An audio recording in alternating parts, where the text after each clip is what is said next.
Bonjour à tous, chers auditeurs de Cinéphilie, pour cette troisième émission qui porte à nouveau sur Eyes Wide Shut, et où cette fois nous allons développer les théories du complot avec cette émission intitulée Théorie du complot et réalité, les yeux grands ouverts. Et ça reste quand même un vaste sujet à partir du moment où le film quand même ouvre un certain nombre de portes obscures, mystiques. Certains ont dit que c'était, on l'avait dit, on l'avait exprimé durant les deux précédentes émissions, une sorte de film parodique sur certaines scènes occultes. Bon, on va essayer de démêler peut-être le vrai du faux et essayer d'apporter des interprétations un peu plus lucides pour le coup. En effet, la mise en scène de Kubrick et certains de ses choix ont fait jaser un certain nombre de personnes, notamment sur le net, et des fois, il faut-il le reconnaître, quand même à juste Alors, titre. sans doute aussi le choix de cette adaptation de la Trome Novel, le choix du sujet, peut porter, comme on l'a dit, à un certain nombre d'interprétations absolument multiples, dont les réponses ne sont aucunement données dans le film, et tout ce mystère va entretenir un mythe, et d'autant plus que Kubrick meurt avant de pouvoir révéler quoi que ce soit, on va dire, aux différents spectateurs, hein. Ah oui, parmi les éléments qu'on fait pas mal fantasmer les spectateurs, c'est notamment, on ne peut pas trancher sur est-ce que oui ou non Kubrick avait définitivement terminé le film? Est-ce qu'il avait fini de le monter? Là-dessus, certains auteurs s'avancent un peu en disant que le film était bel et bien terminé, oui et non. C'est-à-dire que Kubrick, bon, est mort dans la nuit du 6 au 7 mars 1999.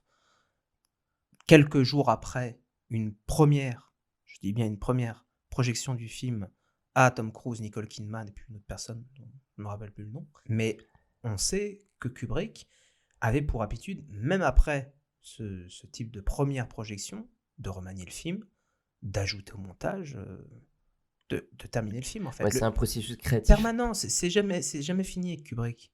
Il y a toujours une idée, quelque chose qu'on tire voix. Alors là, c'est pas clair. Et donc, ça a alimenté quand même la polémique. Certains ont même dit, théorie du complot, la Warner a pris 40 minutes du film de Kubrick. Le film n'est jamais sorti sous sa fin réelle, et comme le réalisateur l'aurait voulu. Bon, certainement, affirmation un peu excessive. Oui. Mais en tout cas, je pense aussi que le caractère d'énigme, le caractère mystérieux du film, profondément mystérieux, a à voir avec le fait que Kubrick n'avait peut-être pas totalement dit son dernier mot. Il avait peut-être pas tout monté intégralement, en tout cas peut-être comme il l'aurait souhaité, ou selon les différents types de montage, versions de montage qu'il a effectué. Alors c'est vrai que c'est peut-être une option à considérer. Et sans doute au regard du film, lorsqu'on le voit, on peut se poser cette question-là. Manque-t-il une scène, manque-t-il certains plans qui peuvent nous donner des indications peut-être un peu plus précises sur les interprétations à faire, notamment par rapport à cette séquence d'orgie ou même par rapport à la séquence du billard qui vient apporter un certain nombre de réponses. Mais peut-être que le tout reste insuffisant. Voilà, et c'est vrai que c'est une question en tant que spectateur que l'on peut se poser. Et ça va alimenter, comme tu l'as dit, les théories du complot, les suspicions. Et je pense que c'est profondément lié, encore une fois, au type, au choix du sujet qu'il a pris. Et par rapport à cette séquence d'orgie, cette scène de messe noire, voilà, où certaines sociétés secrètes sont peut-être offusquées Mais aussi. il n'avait certainement pas choisi non plus d'adapter cette nouvelle sans raison. D'ailleurs, on sait que c'était un projet déjà très ancien qui lui tenait à cœur depuis Orange Mécanique, c'est-à-dire depuis la fin des années 1960. À Un la fin des projet de années longue date. 1960, il explique que, bon, il aimerait bien adapter la Trome Novel. Bon, alors, moi j'ai tenté de revoir le film, cette fois en m'enlevant de l'esprit vraiment toutes ces théories du complot qu'on pouvait lire à droite à gauche. Et alors je me suis dit, qu'est-ce qui en reste finalement? Eh ben, il en reste quand même un certain nombre de choses. Et il faut reconnaître que même si Kubrick n'avait pas voulu que les gens en arrivent là, ou dans des théories du complot à la lecture de son film, il faut reconnaître que des fois, quand même, il en rajoute pas mal. Je pense notamment, bon, si on veut voir le film sur le plan plutôt de l'analyse ésotérique, c'est quand même c'est frappant à la soirée chez Ziegler, tous ces pentagrammes inversés qu'on peut constater. Beaucoup de pentagrammes, en effet, à la soirée de chez Ziegler, et notamment au centre des pentagrammes, si vous prenez bien attention, des yeux, le fameux œil. Qui est quand même un symbole absolument majeur dans ce film-là, hein. L'œil La qui peut, perception. bon, évidemment, être Oui, qui fait référence, l'œil de Dieu, mais qui peut être également aussi l'œil, dirons-nous, des illuminés, ouais, l'œil, des Illuminati, ouais, ouais. alors voilà, bon, tu as mis les pieds dans le plat, là. J'ai mis exprès les pieds dans le plat, en essayant, hein, de se poser la question: «Pourquoi est-ce que théorie du complot il y a?» Et forcément, quand on dit théorie du complot, bah, souvent il y a des sociétés secrètes derrière ou ce genre d'organisme. Oui, qui ne vont pas forcément dans l'humanitaire, comme on l'aura compris que ce film de Kubrick. Certains ont vu avec le nom du Hongrois à la soirée qui se présente, ici en l'occurrence Sandor, une référence, un clin d'œil à l'église de Satan, puisqu'en effet, le fondateur de l'église de Satan en 1966 aux États-Unis, c'est Anton Sandor Lavey. Bon, mais moi j'aimerais quand même essayer un peu de dépasser tout ça et maintenant de voir les faits. D'où le titre de notre émission, théorie du complot et surtout réalité. Qu'est-ce qu'on peut retenir? Alors, il faut reconnaître quand même que le choix de Kubrick de choisir Tom Cruise et Nicole Kidman, en pleine année 90 comme ça, avec tout le caractère sulfureux qu'il pouvait y avoir derrière ce couple, mais surtout derrière la figure de Tom Cruise, je trouve est quand même assez forte de café. Toujours dans l'idée de dire que Kubrick quand même tendrait assez bien la joue pour se faire battre. Comme si ce n'était pas assez, il choisit comme lieu, comme demeure pour tourner la fameuse séquence de l'orgie avec la société, dirons-nous, secrète, ce groupe qui se réunit, la demeure de Somerton, qui appartient aux Rothschild. Rothschild, Comme si ça ne suffisait pas. Illuminati, reptiliens, et il manquait plus que les élites, et maintenant Rothschild. Bon, mais toujours dans cette idée de dépasser quand même un peu ces théories, j'aimerais aborder le cas du couple quand même Kidman-Cruise. C'est un drôle de couple de la part de Kubrick en pleine polémique avec le caractère sulfureux qu'avait à l'époque et qu'a toujours aujourd'hui Tom Cruise. Alors, tu penses au fait que Tom Cruise appartienne à l'église de Scientologie? Exactement. Scientologie. Voilà ce qui manquait. C'est-à-dire que peu de temps avant, Tom Cruise avait tourné donc en 96 le Mission Impossible. Premier Mission Impossible qui a lancé la série de plusieurs grands films. Oui. Donc cette fois avec De Palma. Eh bien, c'est pas rien quand même d'engager Tom Cruise. Hein. En Allemagne, toute une partie du public allemand, en tout cas, s'était regroupée et avait boycotté le film à sa sortie car Tom Cruise jouait dedans. Mmh. Donc, bon, il faut reconnaître après que c'est intéressant comme choix de casting Tom Cruise, notamment parce que il avait joué quelques années avant dans le célèbre La Firme. Oui. La Firme en 93 de Sidney Pollack. Pollack, ouais. Et alors, dans ce film, on en est bien là un peu quand même. Hein. Tom Cruise, jeune avocat aux dents longues, quand même avec des principes, se voit engagé par un cabinet d'avocats. Et avec des conditions très alléchantes. Et puis, il s'avère qu'en réalité, c'est une opération mafieuse pour blanchir de l'argent.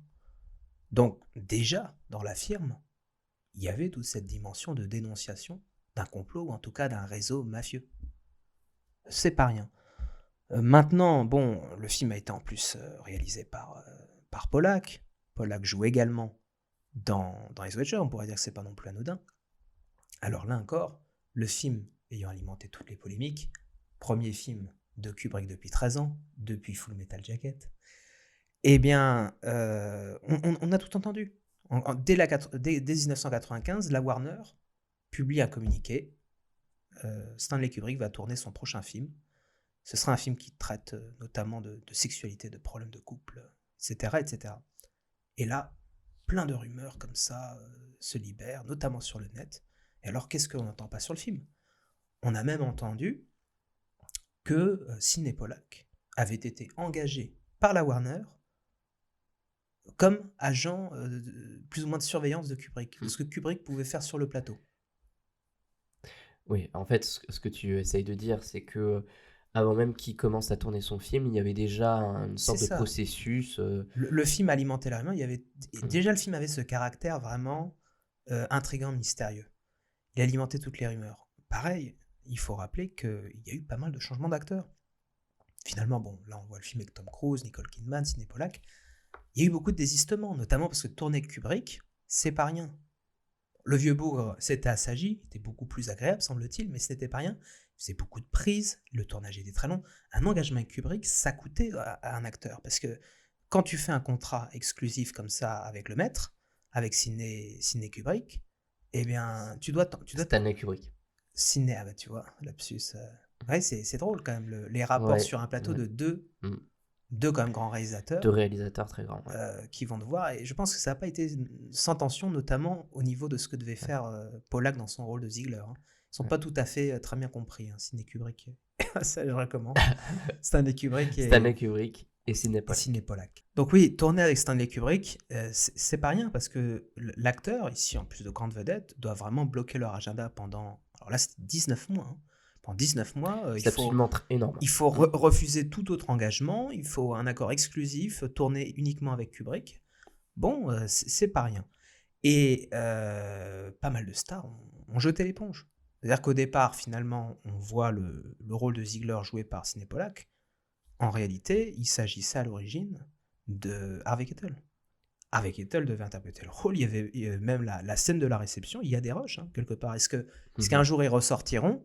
Est-ce qu'on les aura, je sais pas, en bonus dans un DVD? Est-ce que la Warner les a effacés? Ah, complot, à nouveau le complot. Voilà. Mais on a tout ça, donc. Et finalement, que Harvey Keitel a jeté l'éponge. Et alors là encore, ça a alimenté les rumeurs les plus folles. Enfin, tiens-toi, après Pollack, agent de la Warner, on nous explique que Harvey Keitel, est-ce que c'est vrai ou non, on ne saura jamais, à moins que l'acteur confirme lui-même, a été en fait viré Ah oui. du plateau d'Eyes Wide Shut, parce que durant une scène olé olé avec Nicole Kidman, peut-être donc la scène de la réception, je ne sais pas, eh bien, on a même dit, de façon complètement folle, qu'il aurait éjaculé sur la robe de Nicole Kidman. Ah Ça aurait oui. provoqué un scandale et qu'il Ah aurait oui, été mis à la là, porte. d'accord. Bref, donc le film a vraiment alimenté les rumeurs les plus folles. Maintenant, pour en revenir à Tom Cruise et à la fameuse scientologie, il faut quand même aborder des faits qui ne sont pas les moindres. C'est-à-dire qu'en réalité, durant cette période-là, alors était-ce avant, pendant, plus ou moins la fin, pas clair, mais Kubrick vit un véritable drame intime et familial, notamment avec sa fille Viviane. Viviane Kubrick, vraiment, pense une de ses filles d'artistes qui aurait pu aller très loin. Même beaucoup plus que Sofia Coppola finalement. Viviane Kubrick qui, oui, avait vraiment cette précocité artistique. Rappelons que déjà dès 2001, dès 69, elle tourne un petit rôle dans 2001. Après Barry Lyndon, on la retrouve cette fois sur le plateau de Shining, où elle va s'essayer à la réalisation et au montage, puisqu'elle va tourner tout un excellent d'ailleurs making-of sur le film. Et puis, vient Full Metal Jacket, dont elle va composer la musique originale. Alors là, quoi de plus logique, même 13 ans après, Kubrick voulait que sa fille Viviane compose la musique pour Eyes Wide Shut. Ouais. Et alors, que s'est-il passé? D'après Christiane Kubrick, épouse de Stanley, lui et sa fille auraient vraiment eu une dispute très très très violente, très lourde, à la suite de laquelle Viviane n'aurait plus parlé à son père, tout simplement coupé définitivement les ponts, refusant au dernier moment en plus, le dernier moment je pense à son sens, de composer la musique pour Eyes Wide Shut. Alors, qu'avait-elle compris? Comment avait-elle lu et vu ce film qui parle de ces femmes sous influence, de ces réseaux un peu secrets, et quand même interprété par Tom Cruise, le grand représentant de la scientologie? Tu crois qu'elle aurait, en fait, ça aurait été la source de la dispute, de la mésentente, de considérer qu'elle n'aurait pas souhaité entrer dans le jeu, hein, en tout cas de ne pas cautionner ce qu'il y avait dans le film ou les différents sujets traités? Au revisionnage du film, je me suis dit que définitivement Kubrick était un très grand manipulateur. Alors, qu'est-ce qui manipule du coup? Écoute, je sais pas. Moi, je trouve vraiment que le fait d'avoir choisi Tom Cruise, c'est pas innocent, surtout dans ce contexte où bon, sa fille commence à être vraiment bouffée par cette église de scientologie. Et Viviane Kubrick, il y a vraiment cette anecdote terrible racontée par la femme du réalisateur où elle explique que lors de l'enterrement, c'est la dernière fois que sa famille l'aurait vu, Viviane Kubrick se serait rendue lors des obsèques avec une femme Alors personne ne savait qui était cette femme, elle n'a salué personne. Bon, Stanley Kubrick est arrivé, elle est repartie et en fait, il s'est avéré que cette femme était une femme de la scientologie, qui certainement l'accompagnait, bon, toujours dans cet esprit de surveillance. Il y a toujours cet, endoctrinement qui est présent et c'est peut-être, hein, on l'a dit, le sujet qui lui a été trop sensible, bon voilà, après on n'aura jamais le fin mot de l'histoire et on ne saura jamais pour quelle raison exacte, la dispute aura eu lieu, si c'était personnel, si c'était lié au film ou pas, ou si c'était une mésentente artistique. À la suite du décès de Stanley Kubrick et donc du départ de sa fille, la famille Kubrick a véritablement, vécu, de nombreux drames, notamment le décès de l'autre fille de Stanley Kubrick, cette fois d'un cancer. Donc en réalité, Vivienne Kubrick a vraiment suivi ce processus qui est suivi par beaucoup de personnes au sein de la scientologie, qui est le fameux processus de déconnexion. Alors ça veut dire qu'une personne qui est rentrée dans l'église, désormais coupe les ponts avec tous ceux qui très largement ne comprendraient pas leur nouveau choix ou ne l'accepteraient pas. Des personnes que l'église en scientologie notamment peut nommer des personnes suppressives, sont les termes Mmh. employés. À la suite de tout ça, donc, Viviane Kubrick opère sa déconnexion et elle n'effectua jamais la musique du film. Moi, j'ai quand même du mal à penser qu'elle ne se soit pas posé de questions, notamment, quant au rôle tenu par Tom Cruise dans le film. Qu'en effet, durant une bonne année, Tom Cruise et Nicole Kidman s'éloignent finalement de l'église scientologie, en tout cas de leur terre américaine. Et semble-t-il que ça n'a pas plu du tout à l'église de Scientologie, ça l'a même beaucoup inquiétée. Ah oui? Oui. Pour ça, là encore, je ne sais pas quand est-ce qu'il y a eu précisément rupture entre Stanley Kubrick et sa fille, mais cet éloignement n'a pas plu du tout à l'église et de Scientologie. Et la véritablement inquiétée, à ce moment-là, il semblerait qu'elle ait vraiment eu peur de perdre la grande star. Et notamment, semble-t-il, une crainte vis-à-vis de l'influence que pouvait avoir sur elle, donc à la fois le film, le tournage de Stanley Kubrick et Nicole Kidman. Alors là-dessus, très intéressant, récemment aux États-Unis, il y a eu un documentaire tourné par Alex Gibey, qui a vraiment fait polémique, un documentaire sur la scientologie. Et alors dedans, tout cela est révélé et pire encore, on affirme, c'est-à-dire c'est un ancien membre de la scientologie qui explique dans le film, il s'agit en l'occurrence d'un ancien membre de haut rang de la secte, Mark Rathbone, et il explique que David Miscavige, qui est donc l'actuel leader de la scientologie, puisque rappelons-le, Ron Hubbard, le grand fondateur, est mort depuis un certain temps, eh bien ce David Miscavige avait véritablement peur que, petit à petit, Nicole Kidman sorte Tom Cruise de la secte. Alors, du moins c'est ce que nous livre comme information le documentaire d'Alex Gibney. Vu sous cet angle, je trouve que le film prend une dimension nouvelle, puisque finalement, quel type de personne Stanley Kubrick nous présente dans le film à travers Tom Cruise? Quelqu'un d'assez naïf, quelqu'un Oui, oui, oui. à qui on va ouvrir les yeux d'un coup sur le monde, sur ses réalités, sur ces tensions de classe, sur ces tensions de domination, notamment sociale, sur l'importance, même d'ailleurs assez effroyable, comme on peut le voir dans le film, d'une forme de sexualité débridée. Euh, Là-dedans, Tom Cruise joue vraiment le rôle du naïf à qui il faut quasiment ouvrir les yeux. Une sorte d'enfant, un enfant qui pleure tout le temps.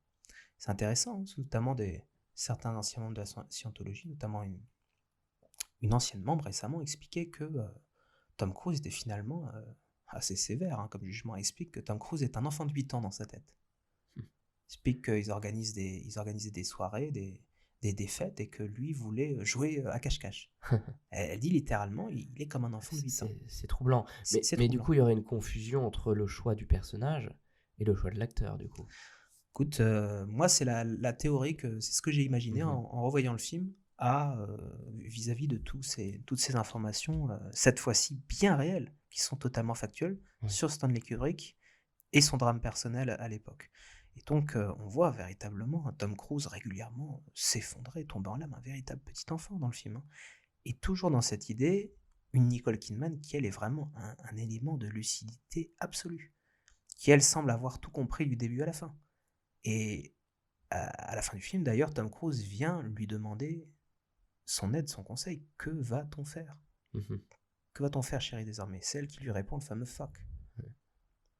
Non, c'est un contraste qui est assez intéressant, hein, et qui, bah, justement, à la lumière de l'appartenance à la scientologie de Tom Cruise, peut apporter justement des réponses. Et la position, surtout critique, apparemment, de Nicole Kidman vis-à-vis de cette église et les D'autant craintes plus. de l'église de Scientologie par rapport au projet qui se menait alors de tournage en Angleterre. L'éloignement de la star, puis l'influence éventuellement de Nicole Kidman.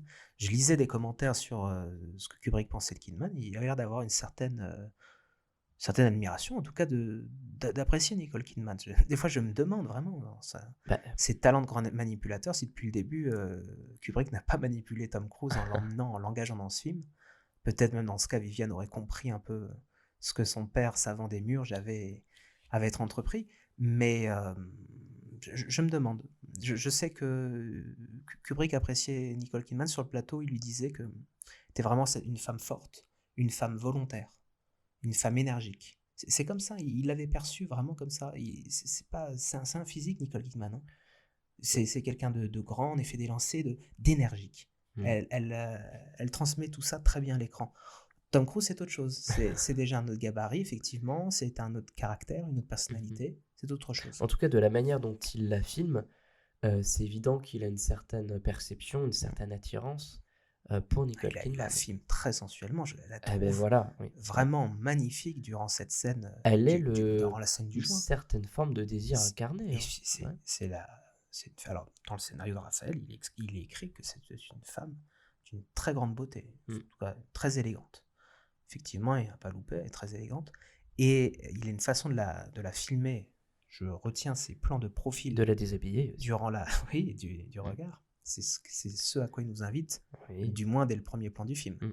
Et aussitôt, il nous retire le plaisir et fond noir. Et voilà, en deux plans, tout est dit. Fond noir. Mm. C'est une façon aussi de nous dire très habilement, vous étiez venu pour ça, pour voir la star se déshabiller, et bien voilà, Vous ne vous l'aurez l'avez pas. vu. Vous Vous l'avez c'est vu, intéressant ce que tu dis. vous Ouais. l'avez vu, et maintenant passons aux choses sérieuses. Ouais. Mais vous ne l'aurez pas complètement, en tout cas, c'est ce Vous ne que l'aurez je... pas complètement, et Ouais. j'ai quelque chose d'autre à vous dire. Ceux qui étaient venus pour ça, vous pouvez maintenant sortir. Mhm.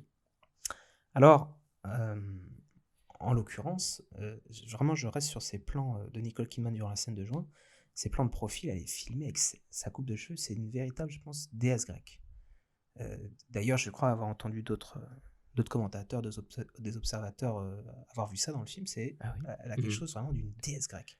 Pour moi, c'est la raison, et ici même la lucidité du début à la fin. Même d'un point de vue du décor, je crois que dans leur entrée, Les ils ont fameuses des... colonnes, les Ils fameuses ont les colonnes fameuses grecques. colonnes grecques. Voilà. Grecs qui peuvent aussi, Ouais. il est vrai, renvoyer à une décoration, à une forme de rideau en triangle assez, il est vrai, maçonnique. Mm.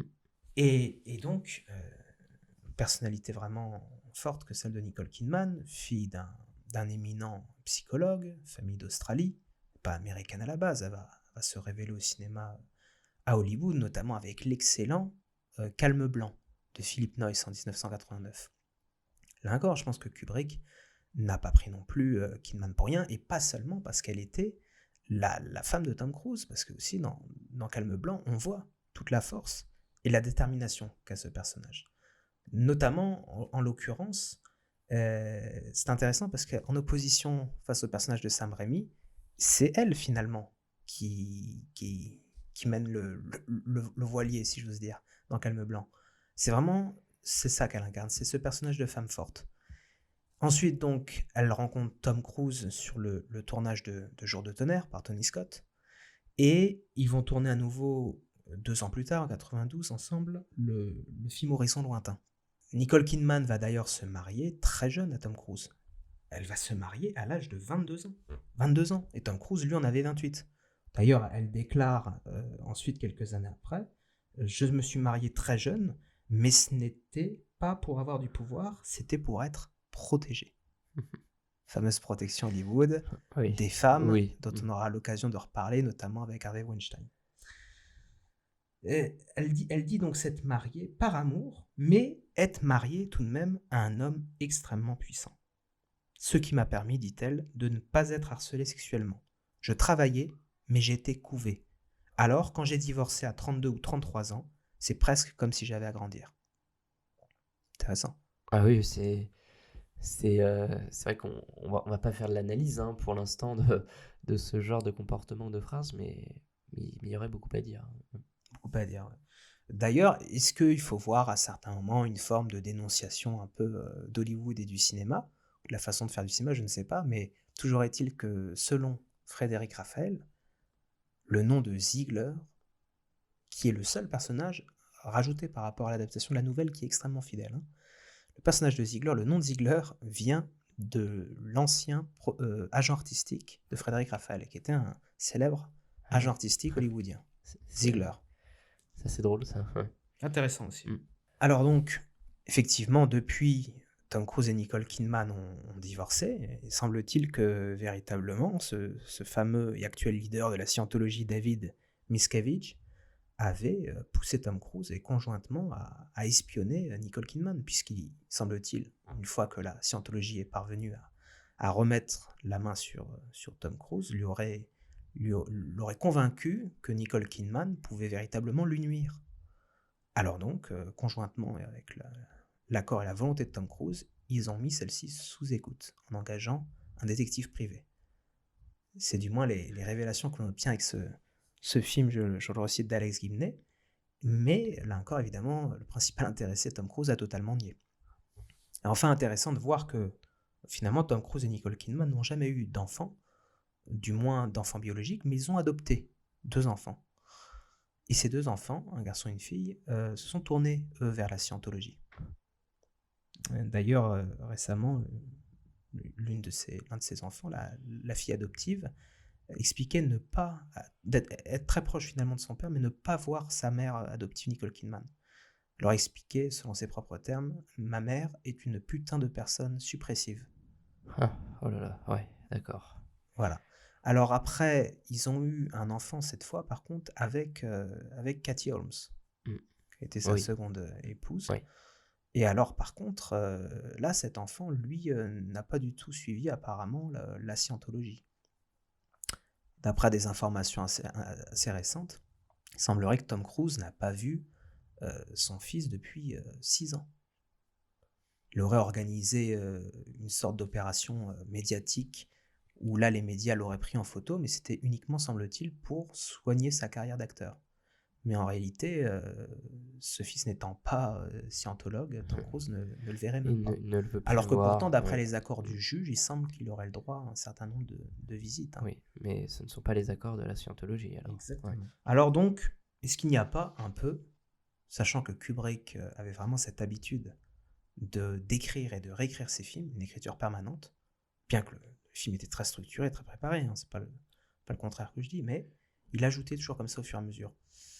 Alors, je ne sais pas non plus quand a eu lieu précisément la rupture avec sa fille, mais tous ces éléments, vraiment, je trouve, donnent une nouvelle vision au film. Notamment, ce qui sera ces symboles de ce que je cherche à exprimer, c'est cette scène où, lorsque Tom Cruise rentre et découvre sur le lit avec sa femme, le masque. Le fameux masque, ouais. Le masque de la soirée qui est réapparu. Donc ça serait une sorte de symbole, hein, une métaphore. Alors, je ne sais pas, mais cette scène est vraiment passionnante puisque, là encore, le film étant d'une richesse extraordinaire, certainement un des films les plus riches au niveau interprétatif de l'histoire du cinéma, notamment certainement en raison de ce mystère, le film a-t-il été terminé ou non? Ou non.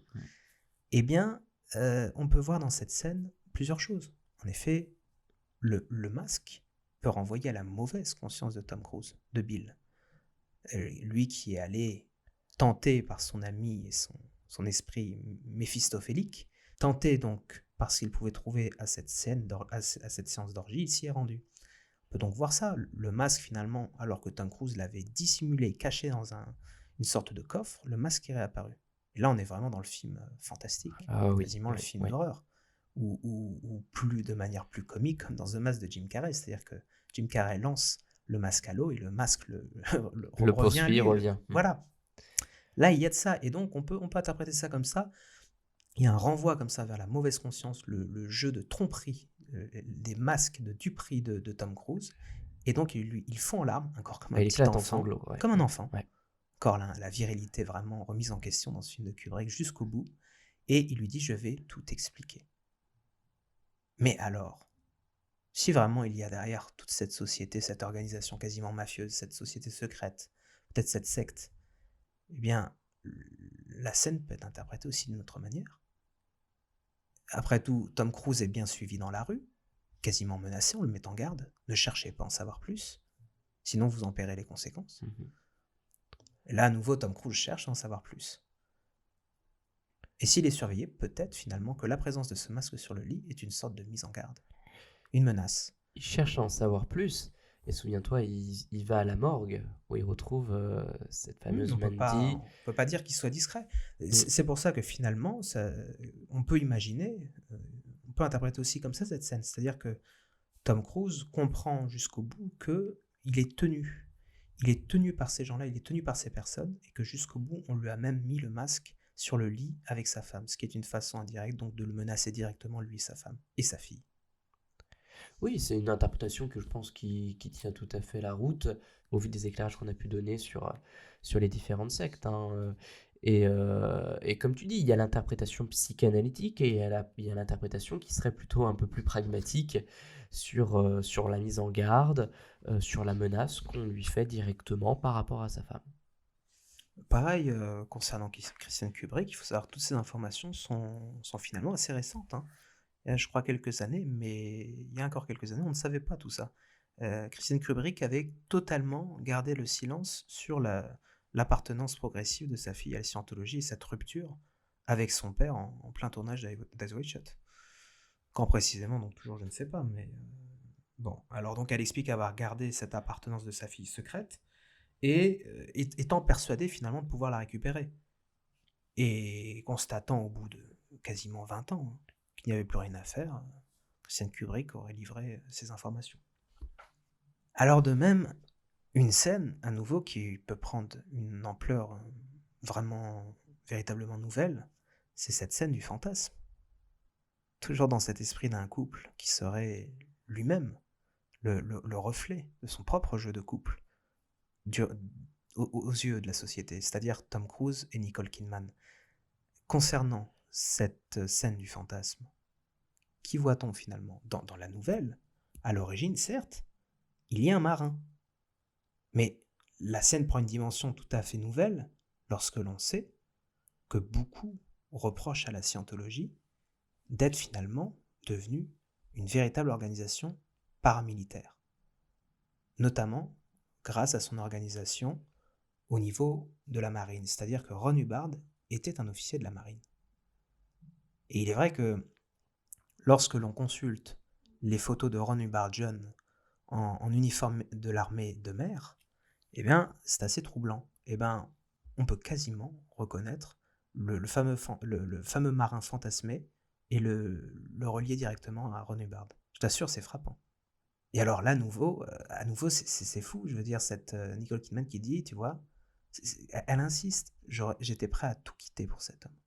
En un instant, il m'a complètement fasciné. C'est ça, on a l'impression qu'elle décrit un gourou finalement. Eh oui, ouais. Et elle dit, j'aurais pu tout quitter, t'abandonner, toi et l'enfant. On est dans un endoctrinement vraiment assez terrible, hein, et le fait de vouloir raconter ça sous la forme du fantasme est vraiment dans ce cadre, correspond à ce cadre, à la fois fantasmagorique, onirique, et presque fantastique, hein, comme on l'a décrit tout à l'heure, avec cette question de masque pour être vu, ne pas vu. Et justement, le choix de Kubrick de mettre en scène ce fantastique-là, je pense, est d'autant plus intéressant lorsque ça s'appuie sur des faits assez tragiques, assez terribles, comme tu l'as dit, des faits réels qui peuvent s'opérer au sein de ce genre de secte. Je précise que cette fameuse organisation que l'on dénonce désormais comme étant possiblement paramilitaire, c'est la fameuse Sea Org, l'organisation de la mer, je suppose. Ah oui. qui Mmh. a eu durant de nombreuses années son siège justement en mer, hein, sur un bateau. Ah oui, Désormais, d'accord, ouais. c'est devenu totalement, terrestre, hein. Mais on lui reproche vraiment, toute une activité comme ça, paramilitaire et toujours cette question de la déconnexion, hein, de la séparation avec tous les anciens membres des familles qui n'appartiendraient pas, eux, à la scientologie. Alors, est-ce que tu penses que Kubrick aurait été assassiné, heu, par des membres de la scientologie, par la scientologie, ou même aurait été assassiné par d'autres personnes? Ouais, alors c'est drôle parce que finalement on peut réemployer en effet cette question, parce que, que n'a-t-on, lu que Kubrick avait été assassiné par les Illuminati, j'ai aussi entendu par-ci par-là que bon finalement Kubrick avait subi c'est vrai que Kubrick n'était pas très âgé, hein, je crois 72 ans, 70 ans, quelque chose comme ça et bon, j'ai lu que voilà la CIA était capable de provoquer donc des morts par crise cardiaque Ah! sans que la mort ne soit détectée, hein, bon, ce qui est évidemment Ouais, possible, hein, ouais. effectivement. Oui, bien Et sûr. que donc Kubrick aurait été victime de tout ça. Alors bon, bah, écoute, pas, Une vengeance personnelle. pas un tribunal ou autre, bon, on peut tout Mmh, bon, ouais. imaginer, mais c'est vrai que c'est intéressant tout ça. Ainsi donc, jusqu'au bout, on a vraiment l'impression, à travers ce film, que Kubrick cherche à nous alerter sur quelque chose. Il cherche vraiment à attirer notre attention sur une question, à nous ouvrir grand les yeux finalement. C'est pour ça que, selon moi, la fin du film n'est véritablement pas une fin optimiste. Quand Tom Cruise, Bill, vient demander de l'aide à son épouse et qu'elle lui répond finalement comme seule solution, fuck, comme un exutoire, comme un défouloir.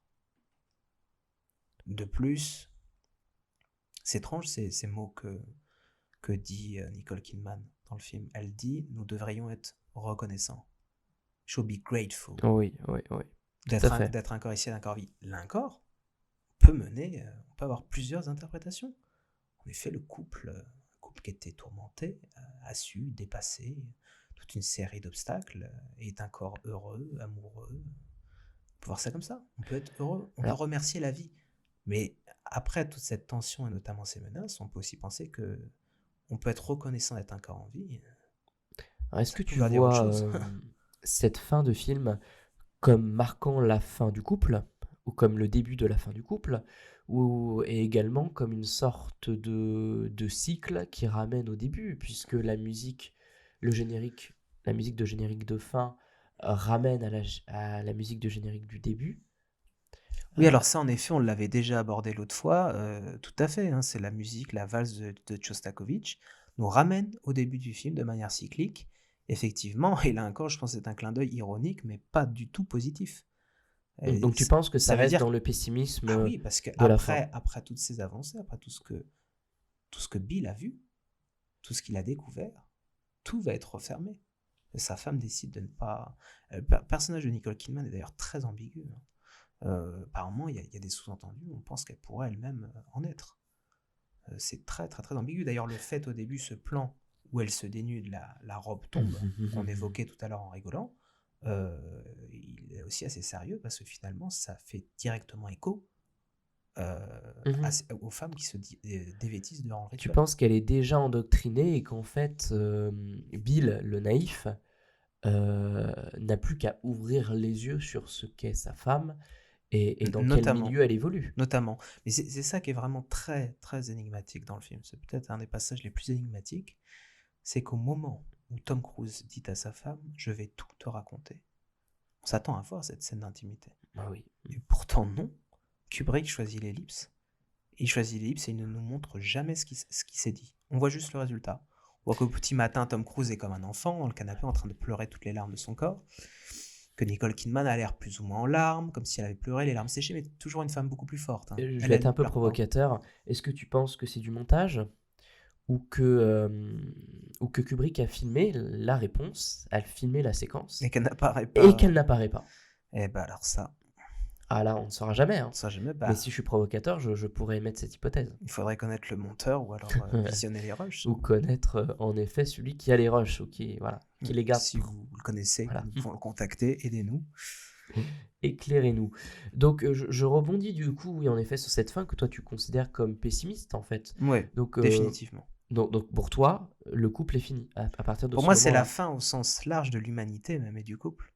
Oui, On c'est va vrai que toi tu pas vas du plus tout loin sur la réflexion. vers, vers un enfant stellaire, dans le cosmos comme Tu l'expliqueraient penses au certains contraire qu'on va auteurs, sur une sorte de vide de nihilisme bah, généralisé, voilà, quoi. pour moi, Voilà, c'est ouais, ça, c'est le nihilisme ouais. et puis ça nous présente à nouveau le danger du sexe incontrôlé, du sexe sans Mmh. amour, sans sentiment, qui là a un exutoire et qui permet, comme toute cette ambiance féerique de Noël, de nous bercer d'illusions. Alors, ce qui est assez amusant avec ton interprétation, parce qu'on on trouve exactement l'interprétation inverse. Ouais, ouais, J'ai remarqué on peut chez tout plusieurs dire, critiques qui disent au contraire que c'est le nouvel élan du couple, ils vont tout à pouvoir fait. Il se renaître, régénère. ils vont pouvoir se D'où le régénérer. cycle qu'on revient Et au début, ouais. exactement. Et en fait, ce petit mot fuck porte à double interprétation. Certains considèrent que c'est une régénérescence, et au contraire, certains Mmh. considèrent que Mmh. c'est un retour vers le nihilisme. Mais alors pour moi, c'est un contresens total, hein, parce que Ouais. vraiment, il faut prendre en compte justement pourquoi ce mot fac. Tout à fait pu dire, couchons ensemble, faisons l'amour. Pourquoi l'emploi d'un mot aussi Ouais. trivial? Non, c'est vrai Pourquoi? que c'est une bonne question que tu poses. Mhm. Et alors dans un contexte qui est d'autant plus choquant, et c'est là l'habileté de la mise en scène de Kubrick, c'est il nous met ce mot-là dans le temple, bon, là en l'occurrence de la consommation, je reconnais, mais aussi le temple Mhm. de Noël, ici de la fête de Noël, de l'innocence, de la petite fille qui cherche des cadeaux. Cadeaux des voix assez douteux parce qu'on la voit filmer à côté du jeu Magic Circle, Ah oui, oui, qui oui. n'est Ouais. pas encore là sans évoquer le cercle magique ou C'est vrai, maintenant que tu le dis, oui, la c'est vrai. ronde de la scène d'orgie. Ouais, ouais. Et bien là, dans toute cette ambiance vraiment douce, agréable, eh bien, on nous lâche ce mot fuck, alors qu'on s'attend à un amour renouvelé, un amour conjugal. D'ailleurs, Tom Cruise, Bill, dit tout de suite, mais nous allons nous aimer donc pour toujours. Elle dit surtout, non, non, ne prononce pas ce mot me fait peur. Là, je pense encore que la vision, euh, en tout cas de certaines femmes, pas de toutes les femmes, de certaines femmes de Kubrick, n'est franchement pas très optimiste ou très joyeuse. Mais pour autant, rappelons tous ces personnages féminins qui se débattent, cherchent à s'en sortir. C'est un peu quasiment des prostituées au grand cœur, hein, finalement, c'est le mythe de Oui, la oui, prostituée au grand cœur. Mandy, oui. Mandy, alors elle qui va carrément se sacrifier pour Tom Cruise, qui fait ce que jamais, je pense, sa femme ne ferait pour lui. Mhm. Et pourtant, elle l'a fait. D'où la fascination de Tom Cruise jusqu'au bout pour cette femme. Peut-être Mais projette-t-il de façon un peu trop romantique tous ces fantasmes, mais alors, c'est qu'on pourrait considérer, d'un point de vue psychanalytique, que c'est une projection de son fantasme, et comme tu dis, une femme qui se sacrifie pour lui. donc voilà, en somme, j'ai du mal à vraiment voir cette scène finale comme une scène positive, je dois avouer. Mais sans doute, elle ne l'est pas.